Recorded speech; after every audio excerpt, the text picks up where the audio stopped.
Hey everybody, how you doing? This is Isaac Anderson here, host of Big Bang Cinema every single Thursday from 4 to 4:30 on the Facebook page here. And I'm here with Mr. Joshua C.S. You go by C.S. or Caleb Smith? Joshua Caleb Smith? Well, my name's Joshua Caleb Smith, but if you try searching for Joshua Smith online, you probably won't find me, which is the reason why I go by those two initials. So Joshua C.S. is Very typical. nice. It sounds very professional. I like that. It sticks. You remember it. So, Joshua, you are a musician. Where are you based out of? I'm in Nashville. Awesome, man. You're surrounded by all the music all around you. It's pretty good. Yeah. Were you raised in Nashville, or where did Joshua C.S. music love start?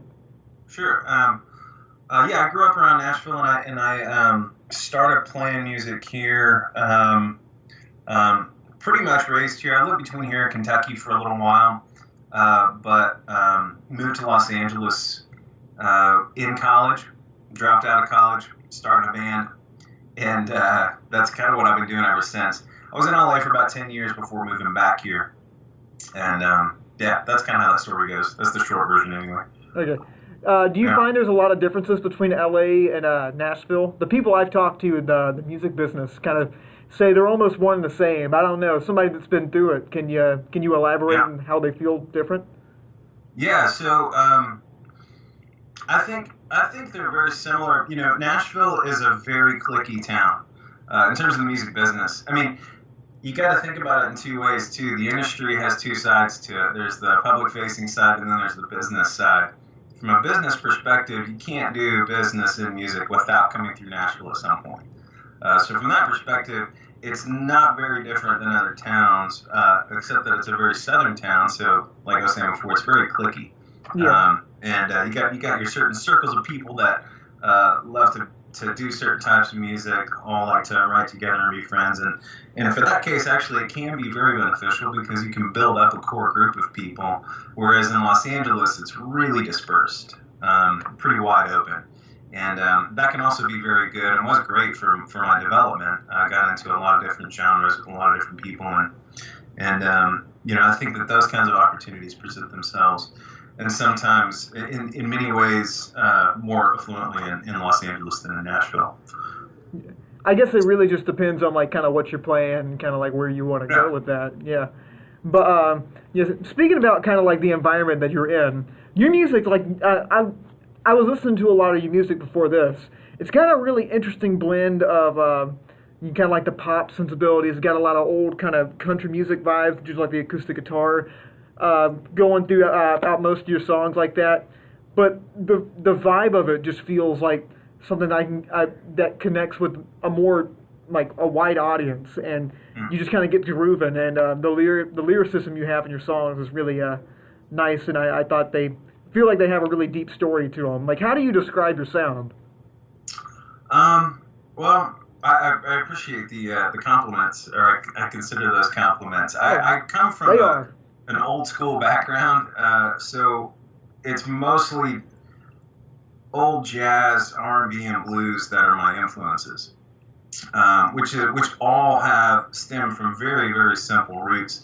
I think pop music in general stems from those same kinds of roots. And so that's where I think you get some of the pop sensibilities in my stuff. But most of what I'm trying to do is just tell stories. I think there's two different ways to write a song. One is to evoke emotion or to, speak on the emotion, and the other is to just straight up tell a story, which can evoke emotion and will through the music. But I tend to come from that emotional perspective and try to trap that emotion and then focus on that. And in terms of developing the music, it's very much centered around just however those lyrics make me feel, and then playing on what that. I guess it's all about staying in the moment and staying attached to that original feeling that sparked the interest in doing that song. Does that make sense? Yeah, absolutely, man. And you can definitely hear that when you hear your music. And I think you also can see that when you watch some of your music videos that you got up there. Specific, I have the name written down, but there was one music video in particular. I believe it was The Water Keeps Rising. That's it. I couldn't remember the name. But you have a projector going on you Yeah. at the time. You're like looking into the camera. Mhm. I feel like that's got like some sort of deep meaning. I don't know if I exactly caught it, but I thought it was really neat. Do you come Yeah. up with those kind of ideas? Yeah, so that song actually sparked my interest in doing that whole record, and became a focal point for that record. That record is entitled Roots, and it was all about tying to the roots of my musical heritage and history, and what makes me interested and keeps me going in music, what I love about it as an art form, as a craft. And then that song is very much about similar ideas in terms of how we react to life scenarios as a culture. And I think it's across multiple societies. As a current culture, we're so chaotic and we're so aggressive about our approach to things. And so that video incorporates a lot of just imagery that I grabbed really off of YouTube. I produced that video myself, and kind of wrote that whole concept out. The whole idea, that relationship of the projector, of it being projected on me, is about showing the inspiration and the turmoil that came as a part of writing that song. Those lyrics start out really personal, and then shift into something sort of global. And the projector, on top of me, and then those images that you get spliced in as that's happening, that's all about expressing thoughts that sort of go on in a person's head. And it's almost, it was meant to be a visual representation of those thoughts being triggered, coming in, and how to play during a conversation or during an average day. We're inundated with so much information all the time. And I kind of wanted to create a visual representation of that direct inspiration for that song. So that's the best way that I could come up with to do that. Yeah, and as I was watching it, I kind of got something close to that. Like, to me, I almost got, like, especially the end, like when you see the water literally like taking over that little Yeah. area in the video, the clip going there. I almost took it like the projector going on you, and like, you're just kind of standing there looking at the camera, almost kind of like we're seeing all this kind of stuff, but we're not really doing anything to kind of to change it, or we're not doing anything to like That's we're just exactly actively right. sitting there and letting it happen to us. Awesome. So along with being just like a flat out musician, I heard you also do a lot of stuff for other artists, like produce a lot. Do you, how do you go about producing another person's work? Like when you're doing your own work, you seem to have a very clear idea like where you're going, and like what you want to do. But working with other artists is always a different kind of road. And I was just wondering, as a musician, how does your job as a producer kind of differ from that? How do you try to get other people's thoughts onto a record? Sure. Well, you gotta. Music as a relationship, as a craft, is all about listening. You gotta, and that starts from, if you're, the capacity I work with other artists is either just to co-write or to help produce on a song, rearrange. There's a lot of different capacities. I work with a lot of different artists and other producers too. But that being said, to figure out what somebody else is going for, in terms of what does this lyric actually mean? Where are you trying to go with this? Is this first or third person? Because we're switching back and forth. Is there a reason for that? That's really where I think I spend a lot of time with other artists, is figuring out direction, figuring out the point of the song. Some songs don't have a point, The Joker is a great song, and I think the title speaks for itself in terms of what the song's about. It almost doesn't matter, And a lot of songs tend to be like that. But then, there's so much you can do with music, and there's so much you can do with a message. And so I spent a lot of time focusing on the message, and then creating a landscape with the sound that helps to illustrate that same type of message. Again, for me, it's all about emoting something, an emotion, as a motive for why someone might want to listen to this song, or why this song should even get finished.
a visual artist and a professor, and so I grew up having this project-based process to things, and so everything becomes about the process. And I think that that's just something I inherited from him, but it's also a way that I was taught to figure out how to do all this. I was never taught how to write music, and I've only learned a little bit about how to produce it. So it's been life experience and relationships with other artists and producers that have helped me to find my place in it, if that makes sense. It makes total sense, my man. Very, very nice. And along with your work as just like an independent musician doing your own stuff, you also do a lot of stuff for film, I've learned. Yeah. So I've a lot of my music has been licensed for TV and film, and then I've just played various roles in other music for TV and film as well, not just my own. Yeah, I see there was one called The Pinhurst, Silent for the Dead. What was your role in that one? So that one, I composed all the music for that one. I was introduced to that film through a producer at CBS Films who has and he has his own independent company that was consulting. I don't even know what role he had on that film, but anyway, I ended up composing about 20 or 30 minutes of music for that, which they used in different ways. Unless you're directly scoring a film anymore, like getting into the studio and taking the final cut and creating a score around that, or working directly with the director or editor to score around the concept. A lot of what happens now in film composition is you give them bits of sound that end up getting designed into the film. And so I took a bunch of key scenes that they had sent me and composed music for that, scored that portion of the film, and then they would end up reapplying a bunch of that. And then we did a title track, and that title track got used quite a bit. Title track was actually produced with a guy named Alex Elena. He's a Grammy-winning producer. He did Alice Smith's first record. I think he might have had something to do with her second record too, but that first record won like Best New Artist of the Year or something, and she got signed to Sony after that. But he's another friend of mine in LA, and we did that title track together. Very sweet, man. Awesome. You've been all around the music business, man. You seem to know your way around that. Yeah, I saw on your bio you actually went to school for music business too. So I did. For a couple of years at Belmont. Like I said, I dropped out to join a band. But yeah. Do you find the education you learned at the school, or the stuff you've learned by actually being in the business has helped you more? I think that these days it's mostly about the experience that I've had, because I'm far enough out of school that and I've had enough life experience to show me, where I want to sit in the business, which is very different than kind of how my initial approach. But that being said, I mean, you learn so much in school. One of the key things that they teach you at Belmont, the very first thing, the very first professor in my very first class at Belmont, was everything that you learn over the next few years before you get your degree is going to be pretty much obsolete by the time you get out, because the technology is changing so quick. I mean, you have to remember, this is 2003. This is right after Napster and all of that stuff. And when 2003 is the year that pretty much everyone I work with describes as when it all kind of hit the fan and scattered across the board. Music is a totally different thing now than it's ever been before. And so from that the advice I got from that was to sort of take everything in stride. And I actually had moved to LA based on a scholarship to go do animation at, I can't even remember what the college was. It was some college in Glendale. And I left a full ride at Belmont to go do that, and then just decided after the relief work I was doing to just go, and if I'm going to do music, I might as well just live in it and pursue it and dream about it every day and try to do everything I can to be a part of it. So it became all about the experience at that point.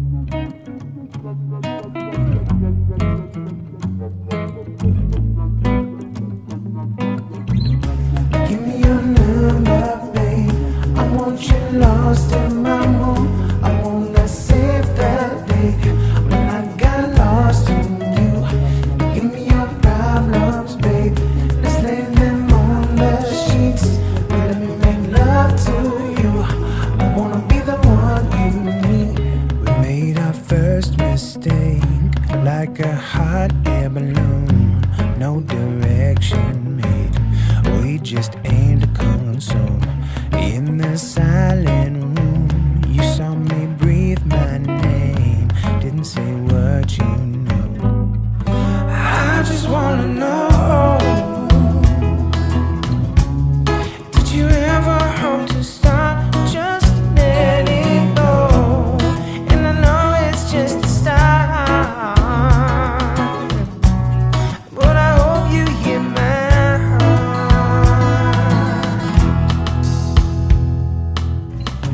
Give me your number, babe. I want you lost in my room. I wanna save that day when I got lost in you. Give me your problems, babe.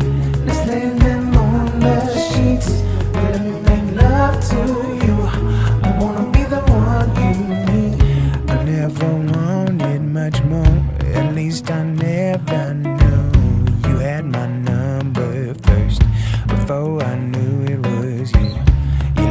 they take the lead, but all along you knew how to make a blind man see. I just wanna know, did you ever hope to start just letting go? And I know it's just a start, but I hope you hear my heart. And I wanted you to know, 'cause the truth is you're my star, and I wanna be a part of your growing old. Never let me go.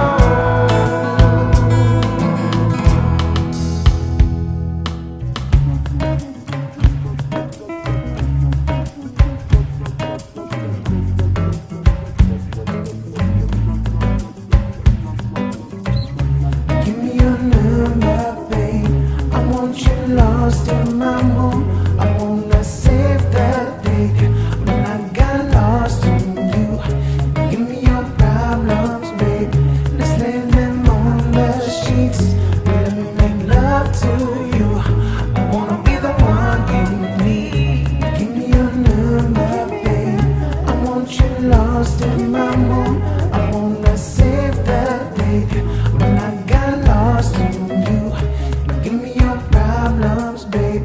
Let's lay them on the sheets. Let me make love to you.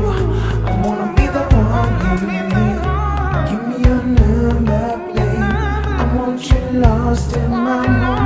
I wanna save the day when I got lost in you. Give me your problems, babe. Let's lay them on the sheets. Let me make love to you. I wanna be the one you need. Give me your number, babe. I want you lost in my room. I wanna save the day when I got lost in you. Give me your problems, babe. Let's lay them on the sheets. Let me make love to you. I wanna be the one you need.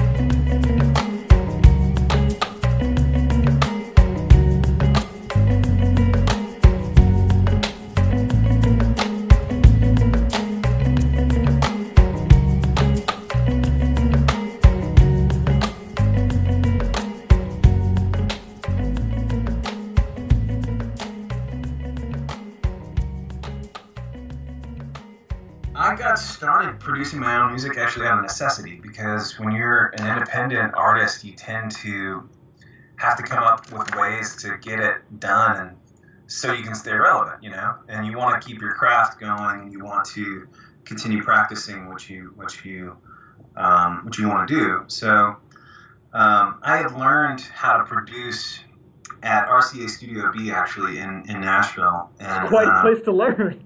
It's a good, yeah. It's a good Belmont one. has great facilities. They're comparable with, I mean, they're on par with anywhere you can possibly go in the world.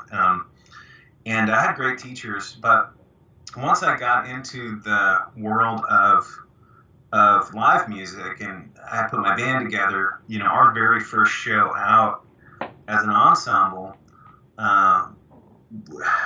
we had an interesting encounter where Prince was in the audience and actually asked to sit in with us. So we ended up playing with Prince our very first show as an ensemble in Los Angeles. Yeah. And there was a guy there named Darren Johnson who I had been sitting in with his jazz band. He was interested in me and wanted to do something together. And I think after he saw that, he was basically like, yeah, let's do a record. And I went from, and Darren played keys for Miles Davis. It was his first professional gig. And went from there to MD for Alanis Morissette and Seal. And so this guy is no slouch. He's one of the top 10 keyboardists in the world. Wow. Offered to produce a record. And when I went into that studio, our producer was his drummer, Gary Novak. Gary Novak, if you're a jazz drummer, you know who he is. He's Chick Corea's drummer, and he was also in Miles Davis's band and tours all over Europe all the time. my drummer was 19 at the time and grew up with posters of Gary on his wall and ceiling, basically. That's who this guy was. And so this is my introduction to professional, like, let's get in a studio and make a record as a band.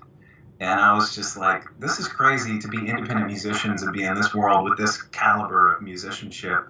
I learned a lot about that communication, what that's like, what that process is like, from some serious professionals, I guess is what I'm getting to. And once I had that standard and that bar, I just began looking for those same kinds of musicians, those same kinds of producers. I've always been independent. I've never been backed by a label. So it's always been about continuing to establish that bar and that standard. And so when I decided, or when I had the need to begin producing music here in Nashville, and I didn't have those same resources, I just kind of tapped back into my old production learning and skills, and I had Pro Tools, and I'd been doing demos and mixtapes and stuff anyway. So I just continued to do that, and it evolved from, one guitar and one vocal to 4 guitars and 8 vocals to let's get in MIDI and start figuring out how to use a keyboard, and teaching myself more and more and more until eventually now, the records that I'm putting out right now, I would still call them mixtapes. I would call them demos. They're getting mixed and mastered by the same guy that did that first record for me in Los Angeles. But yeah, I'm doing it all here in the box in my little home studio, and I'm fortunate to have that set up. But it's been mostly just self-taught, figured out as I go, and if you're not getting the right sound, you just ask around, figure out how to get that sound, just like anybody else does. Yeah. And keep pushing forward, Thank you so much for talking to me. Real quick before we go, where can the people find you? Well, my main website is joshband.com. But you can also just go on Spotify, look up Joshua C.S, or anywhere that you listen and stream music. You can pretty much find me. So. Awesome. Well, Josh, thank you so much. I really do appreciate it. From me and the Studio 67 crew, we love your music, and we play you all the time. I wish you the best of luck where you got to go. Keep in touch with us, man. Yeah, for sure, man. Thank you. Awesome. Thank you so much. Thank you guys for watching. Take care, guys.